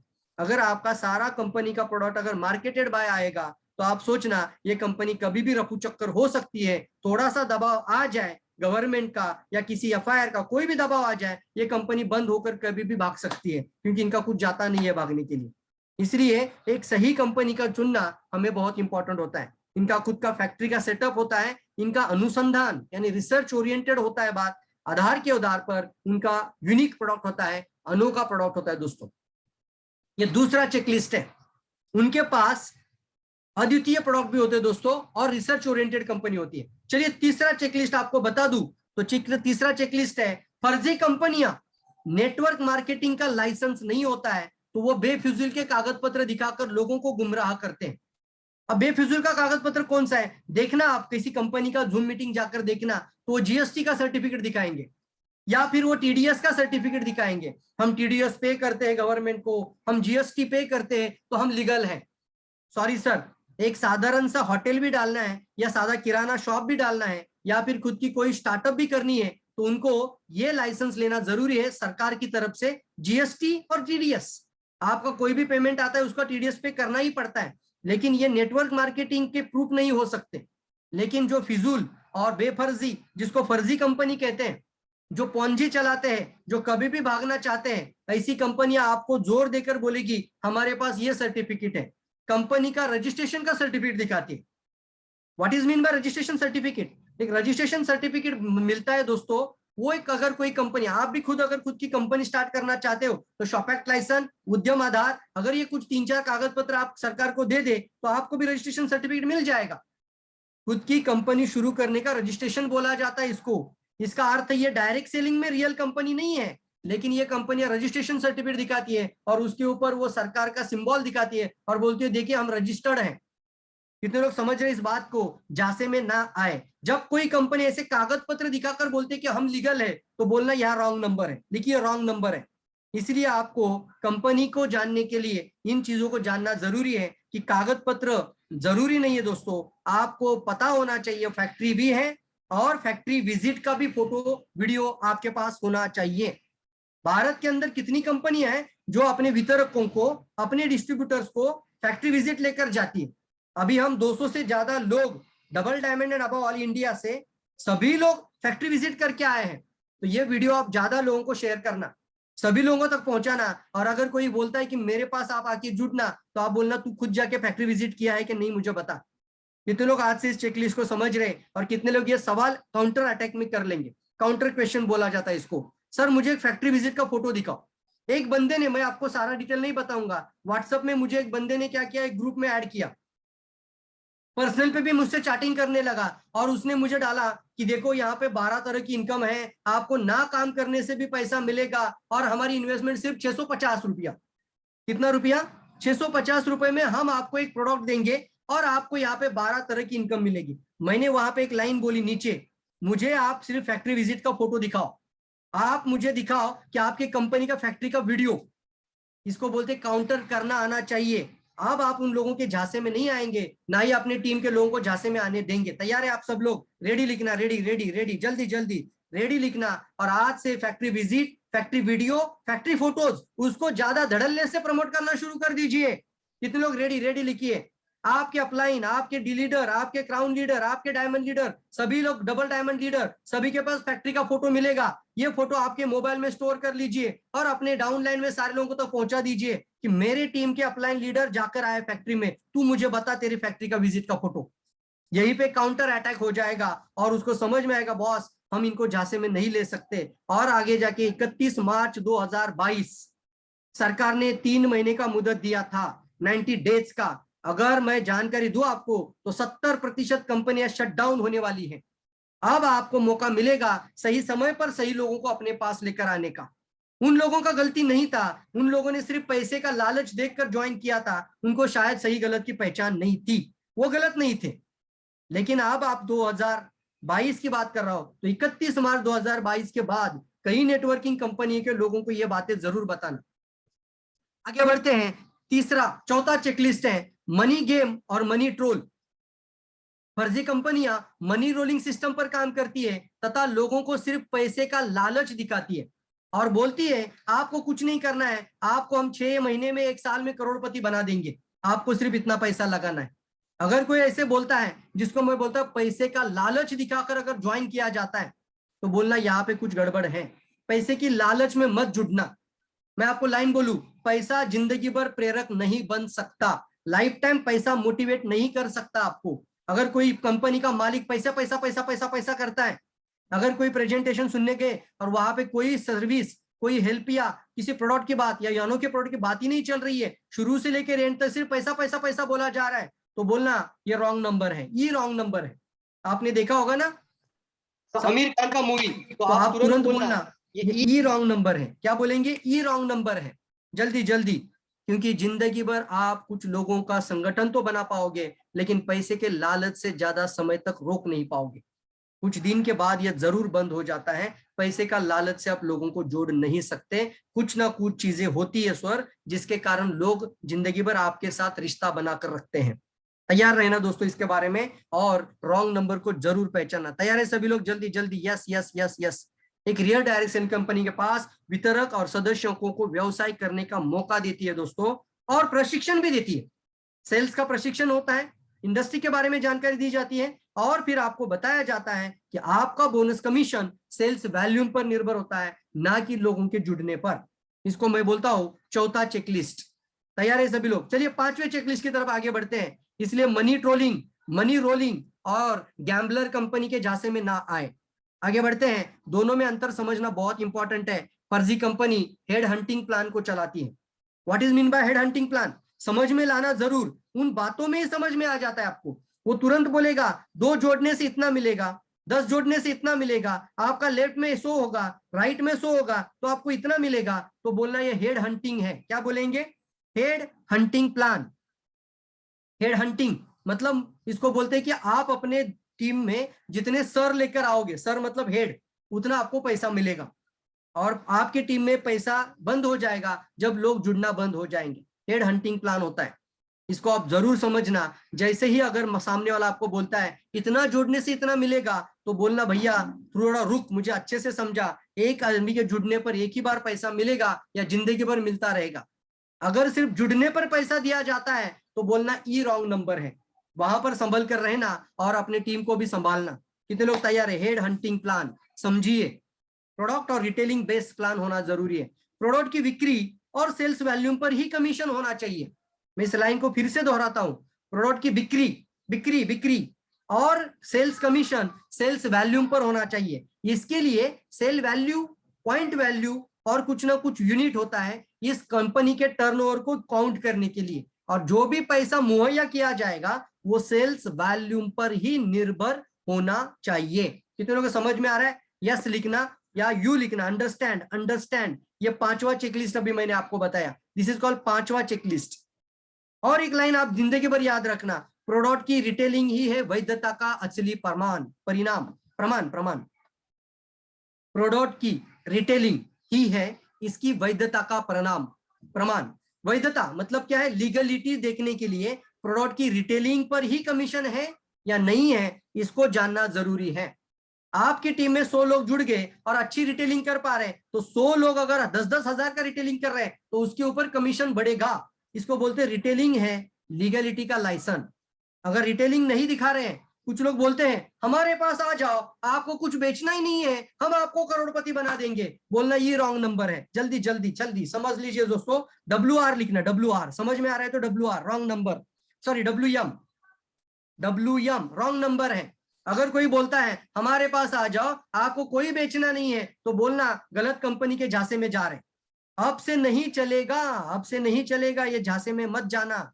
अब मैं आपको बताओ, ऐसे कंपनी को बंद करने के लिए सरकार ने अपनी कंबर पूरी तरीके से कसी है। अब सरकार ने गवर्नमेंट लॉ लाया है। अब ऐसी कंपनियां आ तो सकती है, लेकिन ज्यादा समय लंबा नहीं खींच सकती। ऐसी कंपनियां तुरंत बंद भी हो सकती है और ऐसे कंपनी में काम करने वाले लोगों को अरेस्ट भी किया जा सकता है। तो इसलिए आप गलत कंपनी के झांसे में ना खुद आए, ना अपनी टीम को आने दें। चलिए छठवां चेकलिस्ट आपको बताऊं मैं, सातवां चेकलिस्ट है ये आपके स्क्रीन पर। पिरामिड प्लान और लीनियर ग्रोथ, लेकिन जल्दी पैसा मिलने की लालच में लोग इसमें भी जुड़ जाते हैं। पिरामिड प्लान किसे कहते हैं? पिरामिड प्लान यानी कंपनी दबाव डालती है, आप सिर्फ 2 ही लाइन खोल सकते हैं, बाइनरी या फिर आप सिंगल लाइन खोलिए। अब आपको स्पॉन्सरिंग नहीं करनी है, कंपनी खुद आपके नीचे लोग डालेगी। स्पिल ओवर, इसमें लोग फंस जाते हैं, झांसे में आते। 2 ही लोग डालना है तो तीसरा आपके नीचे अपने आप आएगा। ऐसा बोलकर पैसा चोरी किया जाता है। मैं चोरी बोलता हूं इसको, मैं इसको चोरी बोलता हूं। ये डकैती है कि मैं आपके सामने आया और मैंने बोला कि मैं आपके नीचे लोग डालता जाऊंगा, आपको अपने आप पैसा आएगा। ये चोरी है, ये एक ऑलरेडी पिरामिड है, इसको जानना जरूरी है। अगर कोई ऐसा लाइन बोलता है आपको कि आपको कुछ नहीं करना है, मैं आपके नीचे लोग डालता जाऊंगा, आपको पैसा मिलेगा, तो यहाँ पर बाइनरी स्ट्रक्चर या सिंगल लाइन प्लान पे चलता ही है, लेकिन ये ज्यादा समय तक नहीं खींचेगा, ये भी बंद हो जाएगा। आपको मैं ध्यान देने के लिए बात कर रहा हूँ, ये बहुत इंपॉर्टेंट सेशन आपके लिए बन रहा है, ये बहुत इंपॉर्टेंट चेकलिस्ट है, आप लोगों की झांसे में ना आए। कितने लोग रेडी है? जल्दी जल्दी, ये रॉन्ग नंबर है बोलना, तुरंत ये रॉन्ग नंबर है बोलना। अगर कोई ऐसा मिलता है आपको बोलने वक्त, कोई भी व्हाट्सएप मैसेज करेगा, कॉल कर बोलेगा सर आपको कुछ नहीं करना है, सिर्फ 2 जोड़ना है, बाइनरी होता है या single leg plan, sir company चलाती है हमारा प्लान, मतलब क्या है, आपको सिर्फ आईडी लगानी है, बाकी आईडी कंपनी लगाएगी। हमारी कंपनी पुणे में पहली बार आई है, लॉन्चिंग फेज में है, ऊपर का आईडी आप लो, अपने आप आपका पैसा बढ़ेगा। ये रॉन्ग नंबर है बोलना, ये रॉन्ग नंबर है, ये रॉन्ग नंबर है। क्या होता है रियल कंपनी? जनरेशन और exponential plan. What is mean by exponential? चलिए उदाहरण के साथ बताता हूं। मान लीजिए कोई काम कंपनी 2 लेग पे काम करती है, 11 लेवल तक नीचे जाइए, आपको सिर्फ और सिर्फ आपके टीम में 11 लेवल पर जाने तक 1024 लोगों का नेटवर्क बनेगा। कितने लोगों का नेटवर्क बनेगा? सिर्फ 1024 लोगों का नेटवर्क बनेगा, 11 लेवल नीचे जाने तक 1024 लोगों का। और वहां पर कंपनी जो बाइनरी होती है वो बोलती है हमारा प्लान तो 7 लेवल पे पैसा देता है, 9 लेवल पे पैसा देता है। लेकिन यहाँ पे आपको झांसे में नहीं आना है, इसको लीनियर ग्रोथ बोलते हैं। लीनियर ग्रोथ का मतलब क्या है? आप तीसरा, चौथा, 5वां फ्रंट में नहीं ले सकते, तो ये रुक जाएगा। कितने लोग समझ रहे? जल्दी हाँ बोलना, जल्दी एग्री बोलना या यू लिखना, जल्दी जल्दी। कितने लोग समझ रहे मेरी इस बात को? लीनियर ग्रोथ के चक्कर में मत पड़ना। यहाँ पे क्या होता है, लोग ऊपर से नीचे लोग डालते हैं, थोड़ा सा पैसा तुरंत बढ़ता है, लेकिन लाइफ टाइम नहीं होगा। कितने लोग समझ रहे? जल्दी जल्दी यस बोलना, यस यस यस यस। कितने लोग समझ रहे? आप ना झांसे में आए, ना टीम को झांसे में आने दे। एक्सपोनेंशियल का मतलब क्या है साहब? 6 लोगों का स्ट्रक्चर है सिर्फ। कितने लोगों का? 6 लोगों का। मैं आपको कागज पेन लेने के लिए कहता हूं, आज का सेशन खत्म होने के बाद 6 बाय 36 ये जो स्ट्रक्चर है ना, आप 11 लेवल पर लेकर जाके देखिए, मैं आपको बोल देता हूं और मर्यादित टीम बन जाएगी। 6 का स्ट्रक्चर 11 लेवल तक लेकर देखिए, करोड़ों लोगों का टीम बन जाएगा, करोड़ों लोगों का। मैं आपको फिगर बता रहा हूं, करोड़ों लोगों का टीम बन जाएगा। इसको मैं कहता हूं एक्सपोनेंशियल ग्रोथ। एक्सपोनेंशियल अमर्यादित उत्पन्न लाने की ताकत रखती है, और ये नहीं रुकने वाला इनकम होगा। ये तो लोग समझ रहे हैं। लेकिन 6 का स्ट्रक्चर बनाना आपकी मेहनत का काम है। पहला स्ट्रक्चर लाना होगा, अपनी टीम को स्ट्रक्चर सिखाना होगा। तैयार रहिए दोस्तों। आगे मैं 8वें स्ट्रक्चर पे लेके जाता हूं, 8वें चेकलिस्ट में। यहाँ पे अंतर आता है दोस्तों। देखिए दोस्तों, समझना बहुत इंपॉर्टेंट है ये बातें, और मैंने ये 18 साल अनुभव किया है। ऐसे ऐसे लोगों से मैंने बातें की है, वो हमें कहते हैं कि आपको कुछ नहीं करना है, सब कंप्यूटर करेगा। मतलब प्लेसमेंट किसकी कहाँ करनी है इसका स्वातंत्र हमें नहीं मिलता।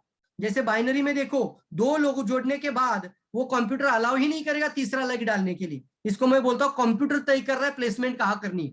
प्लेसमेंट का मतलब कहाँ लोगों को जोड़ना है वो आप नहीं तय कर सकते, वो कंप्यूटर तय करता है। बोलना ये रॉन्ग नंबर है, तुरंत समझ लेना दोस्तों, ये रॉन्ग नंबर है। लेकिन एक रियल डायरेक्ट सेलिंग कंपनी में कंप्यूटर या सिस्टम या सॉफ्टवेयर नहीं तय करता कि प्लेसमेंट किसको कहाँ करनी है, वो पूरा स्वातंत्र आपको मिलता है। यह हमारा 8वां चेकलिस्ट है, समझ लीजिए इसको, लाइन टू लाइन लिखिए। 8वां चेकलिस्ट मैंने बताया अभी आपको, कंप्यूटर तय करता है लोगों को कहाँ जोड़ना है, फर्जी कंपनी। लेकिन यहाँ पे आप तय करते हो किसकी प्लेसमेंट मेरी टीम में कहाँ करनी है, that is the real company. कितने लोग समझ रहे हैं? जल्दी जल्दी जल्दी, यस यस यस। आगे बढ़ते हैं, 9वां चेकलिस्ट। यहाँ पर फर्जी कंपनी कहती है आपको कुछ नहीं करने पर भी पैसा मिलेगा, आपको सिर्फ इतना लगाना है और आपको जिंदगी भर आता रहेगा। बोलना गड़बड़ है, गड़बड़ है। सही कंपनी उत्पादों का वितरण सिखाती है, स्ट्रक्चर बनाने का प्रशिक्षण देती है और स्पष्ट रूप से दिखता है सेल्स वैल्यूम और टर्नओवर पर आपका कमीशन बढ़ता है।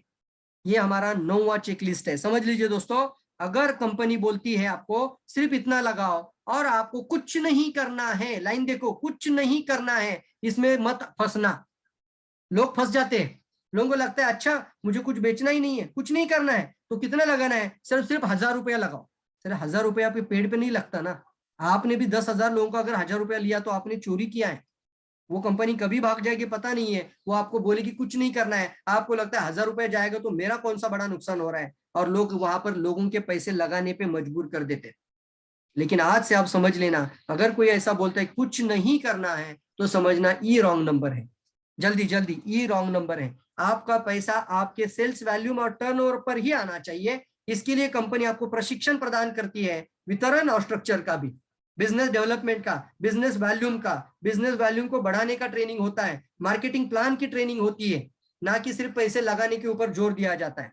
चलिए आगे बढ़ते हैं। 10वां चेकलिस्ट आपकी स्क्रीन पर आ चुका है। ज्वाइन करने के लिए अगर कोई कंपनी किसी प्रोडक्ट किट को लेने का बंधन कारक बना देती है तो वो रॉन्ग नंबर है, मतलब वो गलत है, वो फर्जी है। समझ में आना चाहिए आपको। अभी आप गवर्नमेंट लॉ को भी समझना शुरू कर दीजिए। अगर कोई कंपनी आज से किट बनाकर कंपल्शन नहीं कर सकती, हाँ ऑप्शन रख सकती है, कंपल्शन नहीं। कंपल्शन का मतलब क्या है, ऑप्शन ही नहीं है। अभी आपको वो 5000 का किट लेना ही पड़ेगा और आपको आईडी लगानी है। प्रोडक्ट कितने रुपीस का पता ही नहीं है, लेकिन 5000 का आपको इन्वेस्टमेंट करना ही पड़ेगा। बगैर आप 5000 रुपए प्रोडक्ट लिए बगैर आप ज्वाइन ही नहीं कर सकते, तो समझना गड़बड़ है, गड़बड़ है, ये रॉन्ग नंबर है। रजिस्ट्रेशन फ्री होना चाहिए और साथ ही साथ खरीदी ना किए बिना भी आपकी आईडी लग जानी चाहिए, ये सही है। आगे बढ़ते हैं। मनी बैक गारंटी बहुत इंपॉर्टेंट प्रावधान है, इसको गवर्नमेंट लॉ ने भी ध्यान दिया इसके ऊपर। कंपनी के पास, डायरेक्ट सेलिंग कंपनी के पास एक मनी बैक गारंटी होनी चाहिए। मतलब क्या है, कुछ दिन का समय दिया जाता है और उस समय के बीच में वो पर्सन अगर सेटिस्फाइड नहीं है तो वो प्रोडक्ट वापस देकर पैसा वापस ले सकता है, उसके वो कहते हैं मनी बैक गारंटी। लेकिन जो फर्जीवाड़ा चलाते हैं ना, उनको पैसा लोगों को वापस थोड़ी देना है। वो क्या करेंगे, गड़बड़ है, वो क्या करेंगे, आपको मनी बैक गारंटी की बात ही नहीं करेंगे। लेकिन आप ये सवाल जरूर पूछना, अगर आपको जरा सा भी शक हो जाए यहाँ पे फर्जीवाड़ा चल रहा है, यहाँ पे लोगों को जोड़ने का धंधा चल रहा है और यहाँ पे लोग स्कीम चला रही है, मनी रोलिंग चल रहा है, तो तुरंत सवाल पूछना, मैं कंपनी में इतना अगर लगा रहा हूं तो मुझे मनी बैक गारंटी है या नहीं है, इसका मुझे डिटेल बताओ। मैं वो फॉर्म भी साइन करना चाहता हूँ, फॉर्म साइन करते वक्त जरूर पढ़ना मनी बैक गारंटी है या नहीं है। अगर मनी बैक गारंटी नहीं है तो समझना ये रॉन्ग नंबर है, ये गड़बड़ है। चलिए आगे बढ़ते हैं 12वां चेकलिस्ट की तरफ। 12वां चेकलिस्ट है, पहले ज्वाइन होने पे ज्यादा सफल होते हैं, इसलिए वो लोग आपको जल्दी आईडी लगाने के ऊपर जोर करेंगे। मिलते हैं ऐसे लोग, मुझे बताओ चैट बॉक्स में कि सर हमारी कंपनी आपकी सिटी में पहली बार लॉन्च कर रही है, लॉन्चिंग पीरियड में है और अभी तो कंपनी बहुत आगे बढ़ने वाली है, आप पहला आईडी बनाओ। ऐसे लोग मिलते कि नहीं मिलते मुझे बताओ। ऐसे व्हाट्सएप आपको आते कि नहीं आते हैं, ऐसे कॉल आपको आते कि नहीं आते हैं? अगर आते हैं तो बोलना कि अगर आज आईडी लगाने से मैं अमीर बन जाऊंगा तो मतलब जो बाद में आईडी लगेगा वो गरीब रहेगा क्या? लेकिन ये इस तरीके का बात जरूर करते हैं लोग। क्यों? क्योंकि वहां पर लोगों को कोड निकालने पे ज्यादा आमिष दिया जाता है। कंपनी बोलती है मैं ऊपर का कोड आपको देती हूँ, यानी आपके नीचे हम आपको क्या बोलते हैं, पुल उसको बोलते हैं, क्या बोलते हैं, एक लाइन आती है उसको बोलते हैं कि हम आपके लिए एक लाइन आपके लिए रखेंगे, आप ऊपर का कोड लो, वो लाइन आपके नीचे जोड़ देंगे। माय गॉड, ऐसा भी काम कर रहे हैं। सॉरी टू से, लेकिन इसमें फंसना हमारी बहुत बड़ी जिंदगी की सबसे बड़ी गलती हो सकती है, और ऐसी कंपनियां आज कभी भी बंद हो सकती हैं। इसमें आपको बोला जाता है नया कंपनी आया है, इंट्रोडक्शन फेज में है, तुरंत ज्वाइन करो, अभी कंपनी ज्वाइन करो, तो आपको गड़बड़ है दोस्तों। बहुत इंपॉर्टेंट है, बहुत इंपॉर्टेंट है। क्या बात है, ओम प्रकाश राठौड़ जी ने फिगर लाया। आप अगर पढ़ सकते तो पढ़िए। ओम प्रकाश राठौड़ जी ने 6x6 का स्ट्रक्चर 11 लेवल तक कितने लोग होते हैं वो लिख कर लाया है। एक्सपोनेंशियल ग्रोथ बोला जाता है इसको। इसीलिए 6 का स्ट्रक्चर पे ध्यान दीजिए, अपने टीम के लोगों को 6 का स्ट्रक्चर बनाने पे कोशिश करिए।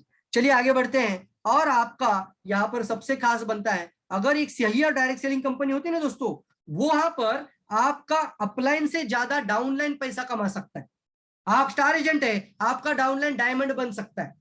आप स्टार डायमंड है, आपका डाउनलाइन आपका क्राउन एम्बेसडर बन सकता है। उसको मैं बोलता हूं एक सैल्यूटेड कंपनी है, रियल कंपनी है दोस्तों।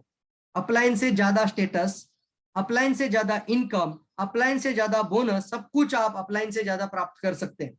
हो सकता है अपलाइन ने सिर्फ इंट्रोड्यूस किया, लेकिन टीएसआईपी, फॉरेन टूर, सारा जो इंसेंटिव है वो आपको ज्यादा मिल रहा है, क्योंकि वो परफॉर्मेंस ओरिएंटेड प्लान है। यहाँ पर यह बात कभी नहीं होगी कि पहले आने से पहले पैसा मिलेगा, बाद में आने से पैसा नहीं मिलेगा। और इसकी वजह से लोग भी आजकल मार्केट में मिलेंगे आपको, वो आपको जरूर बोलते हैं अच्छा ऐसी कंपनी में तो जो पहले जुड़ता है उसको ही पैसा मिलता है, हम लोग तो बेचारे बाद में जुड़े ना। तो बोलना सर, मैं ऐसे भी लोग आपको बताओ अपलाइन स्टार एजेंट है लेकिन डाउनलाइन क्राउन एम्बेसडर है। आप भी जानते कि नहीं जानते मुझे बताओ। सर मैं ऐसे भी लोग आपको बताओ कि अपलाइन मेंबर है लेकिन नीचे वाला डायमंड है। मानते कि नहीं मानते? कितने लोग एग्री करते हैं? एजी लिखना, एजी। ये बहुत इंपॉर्टेंट है चेकलिस्ट दोस्तों, ये आप लोगों को जरूर बताना ताकि लोगों की ज्वाइनिंग या रिक्रूटमेंट बढ़ाने के लिए आपको मदद हो। ये सेशन आपकी रिक्रूटमेंट बढ़ाने के लिए मदद करे, ताकि उन लोगों को पता चले कि भैया यहाँ पर सिर्फ पहले जुड़ने से पैसा नहीं आता, बाद में जुड़ने से भी आप आगे बढ़ सकते हैं। ये तो आपके काम करने के ऊपर ही आपको पैसा मिलता है। यस दोस्तों, बहुत इंपॉर्टेंट बात है इसमें, इसलिए ये लाइन जानना जरूरी है। चलिए आगे बढ़ते हैं। हमारा 14वां चेकलिस्ट, 14वां चेकलिस्ट है वीकली और मंथली कैपिंग। अगर कोई कैपिंग की बात करता है तो बोलना ई रॉन्ग नंबर है। कैपिंग का मतलब समझ में लाना। कैपिंग का मतलब क्या है? आपको बोला जाता है आपको 1 लाख का या 2.5 लाख का कैपिंग है, मतलब महीने के सिर्फ 1 लाख की आप कमीशन ले सकते हैं। चाहे आपकी टीम एक 10,000 की हो, 25,000 की हो, या 1 लाख या 10 लाख लोगों की भी टीम बाय, आपका कैपिंग होगा 1 लाख, एक आईडी पे 1 लाख। तो वो आपको बोलेंगे मल्टीपल कोड निकालो। जहां पे मल्टीपल आईडी निकालने पे जोर अगर कोई कंपनी देती है कैपिंग का नाम बताकर, तो बोलना ये पॉन्जी है, ये पिरामिड है और ये गड़बड़ है। कितने लोग समझ रहे? जल्दी बताओ। यस यस बोलना, यस यस यस। कैपिंग का स्ट्रक्चर आ जाता है तो समझ लेना गड़बड़ है। और आपको बोलेगा वो मल्टीपल कोड निकालो, 3 आईडी निकालो, 10 आईडी निकालो और आपको 10 आईडी से पैसा मिलेगा। एक आईडी की कैपिंग 1 लाख, 10 आईडी की 10 लाख मिलेगी। क्या गड़बड़ है? बहुत बड़ी गड़बड़ है। 10-10 आईडी निकाल कर कैपिंग लगाना बहुत बड़ी गड़बड़ है। लेकिन आपको यहाँ पर ठगाया जाता है, आपको जानकारी लाना जरूरी है और आप लोगों के झांसे में ना आए, ना अपने टीम के लीडर को झांसे में आने दे, मेंबर्स को झांसे में आने दे। आज आप ये शिक्षा ले लीजिए, अच्छे से समझिए, चेकलिस्ट बनाइए अपने टीम में और लोगों को डाल दीजिए चेकलिस्ट। आगे बढ़ते हैं। ये हमारा 15वां चेकलिस्ट है। आई थिंक ये लास्ट का चेकलिस्ट होगा आज के सेशन का। आईडीएसए डब्ल्यूएफडीएसए का गाइडलाइन सरकार के नियमों का उल्लंघन करती है। वो बोलती है आईडीएसए को हम नहीं मानते। वो क्या बोलते हैं? हम आईडीएसए को नहीं मानते, हम हमारे नियम बनाते हैं। नहीं चलता सर आजकल। अगर आप लॉयर हैं तो लॉयर के एसोसिएशन के नियमों को पालन ही करना पड़ेगा। अगर आप चार्टर्ड अकाउंटेंट हैं तो चार्टर्ड अकाउंट के जो नियम होते हैं एसोसिएशन के, उसके नियमों का उल्लंघन आप नहीं कर सकते। सर नाई का भी एसोसिएशन होता है, मान लीजिए। कितने लोग एग्री मानते हैं इस बात को? नाई का भी एसोसिएशन होता है, ड्राइवर का भी एसोसिएशन होता है। ये दबाव डाल सकता है सरकार के ऊपर। लेकिन ये कंपनियां इनसे नियमों को धाबे पे बैठाती है, उनको बोलती है हम नहीं मानते, हम बने वो रूल। नहीं चलता सर, कभी भी बंद कर सकता है ऐसा चीज। ऐसे चीजों पे सरकार कभी भी अंकुश डाल सकती है और इसका कोई भी सपोर्ट नहीं होता है। एसोसिएशन का सपोर्ट मतलब एक यूनिटी का सपोर्ट होता है। वो सरकार को भी दबा सकती है, सरकार को भी प्रेशर डाल सकती है। कई कंपनियां हमने उदाहरण के तौर पे देखा है, नेटवर्क मार्केटिंग इंडस्ट्री के अंदर हमने देखा है कि सरकार के ऊपर WFDSA ने दबाव डालकर उस इंडस्ट्री को फिर से शुरू किया उस कंट्री में। सरकार ने केस चलाई है, वहां पर सरकार के खिलाफ केस चली है डायरेक्ट सेलिंग की। कब चल सकती है? जब एसोसिएशन का सपोर्ट हो तो। जैसे मान लीजिए किसी कंपनी में आपने नौकरी शुरू की और वहां पे यूनियन होती है तो आपको सपोर्ट मिलता है, तो आपके साथ कुछ गलत नहीं हो सकता। वही काम यहां पर भी होता है। इसलिए IDSA, WFDSA डायरेक्ट सेलिंग प्रावधान का होना बहुत इंपॉर्टेंट है और IDSA और WFDSA का जानना जरूरी होता है दोस्तों। IDSA और WFDSA का जानकारी बहुत इंपॉर्टेंट है और इसीलिए हमें सही कंपनी तक पहुंचना बहुत इंपॉर्टेंट है। मैंने आपको वादा किया था 1 घंटा 20 मिनट में मैं आपको पहला पार्ट आज बता दूंगा। कितने लोगों को समझ में आया जल्दी बताओ। और हम सही कंपनी का चुनाव करने के लिए भी चेकलिस्ट लेकर आए हैं, वो चेकलिस्ट हम कल बताएंगे। वो होगी डायरेक्ट सेलिंग इंडस्ट्री में सही कंपनी तक पहुंचने का चेकलिस्ट। आज मैंने बताया पोंजी नेटवर्क मार्केटिंग में डिफरेंस कैसे पता करें। आज मैंने बताया एक डायरेक्ट सेलिंग इंडस्ट्री आपकी जिंदगी कैसे बदल सकती है। आज मैंने बताया एक मॉड्यूल को सक्सेसफुल होने के लिए 2 चीजों का होना, स्टैंडर्डाइजेशन और डुप्लीकेशन। इसके अलावा हो ही नहीं सकता नेटवर्क मार्केटिंग का सक्सेस। आप अपने टीम में क्या स्टैंडर्डाइज कर रहे हो? स्टैंडर्डाइजेशन 1 तारीख को PV करना स्टैंडर्ड है, 1 तारीख को स्टार एजेंट क्वालिफाई होना स्टैंडर्ड है, 1 तारीख को डबल डायमंड या डायमंड क्वालिफाइड होना स्टैंडर्ड है। ये स्टैंडर्ड अपनी टीम में लाना शुरू कर दीजिए, आपकी जिंदगी बदल देगी। 1 तारीख को आप 1 बिल भी डाल दीजिए, स्टैंडर्ड है, स्टैंडर्डाइजेशन। डुप्लीकेशन का मतलब क्या है? आप जो कर रहे हो वही आपकी डाउनलाइन कर रही है, उसकी डाउनलाइन कर रही है, तो आप जिंदगी में बहुत बड़ा हिस्ट्री क्रिएट कर सकते हैं दोस्तों। आपको पता नहीं है, आप कम समय में बहुत बड़ा रिजल्ट लेकर आ सकते हैं। इसलिए स्टैंडर्डाइजेशन और डुप्लीकेशन आपकी सफलता का राज है। और मैंने बताया ये कोई साधारण इंडस्ट्री नहीं है, इसका इतिहास भी 1930 से शुरू हो चुका है। इसके लिए बहुत सारे government law, government guideline, government rules regulation और गवर्नमेंट बॉडीज, सेंट्रल गवर्नमेंट का ऑर्गेनाइजेशन पूरा सपोर्ट कर रहा है। और अभी तो गवर्नमेंट लॉ 28 दिसंबर 2021 को लॉन्च हो चुका है इंडिया में। Government law, not guideline. Guideline का मतलब दिशा निर्देश होता है। सिर्फ पहले गाइडलाइन आती है किसी भी चीज की। गाइडलाइन का मतलब क्या? पहले सरकार दिशा देती है, निर्देश करती है, दिशा निर्देश करती है कि ये गलत है, ये सही है, लेकिन फिर भी लोग नहीं मानते तो लॉ डालना पड़ता है। लॉ का मतलब क्या है? लॉ का मतलब होता है गैर कानून और कानून। अब कानून आ चुका है, यानी बिजनेस है और इसको इस आधार पर करना जरूरी है। और आज आप एक प्रोफेशनल डायरेक्ट सेलर बन चुके हैं। अपने लिए पीठ पर थपथपाइए, I am the professional direct seller by government India. जल्दी जल्दी लिखना शुरू कर दीजिए। यस दोस्तों, जल्दी जल्दी। यस दोस्तों, अभी इंस्टीट्यूट आएंगे आपके सामने, प्राइवेट इंस्टीट्यूट, गवर्नमेंट इंस्टीट्यूट आ जाएंगे आपके सामने। इंस्टीट्यूट बोल रहा हूं जहां पे डायरेक्ट सेलिंग के लाइसेंस आपको मिलेंगे, आपको वहां पर डिप्लोमा इन डायरेक्ट सेलिंग का सर्टिफिकेट मिलेगा। मैं जरूर कहूंगा आपको, शुली यूनिवर्सिटी 1 लाख रुपए पैसा देकर लेकर आपको डिप्लोमा इन डायरेक्ट सेलिंग का सर्टिफिकेट दे रही है। बहुत सारी कंपनियां हो सकती है, डायरेक्ट सेलिंग का सर्टिफिकेट कोर्स जरूर करिए ताकि लोगों के मुंह पर वो सर्टिफिकेट दिखा दीजिए, सरकार का, गवर्नमेंट का, महाराष्ट्र गवर्नमेंट का या शासन का मेरे पास सर्टिफिकेट है ये बिजनेस करने का। आई am the professional direct seller.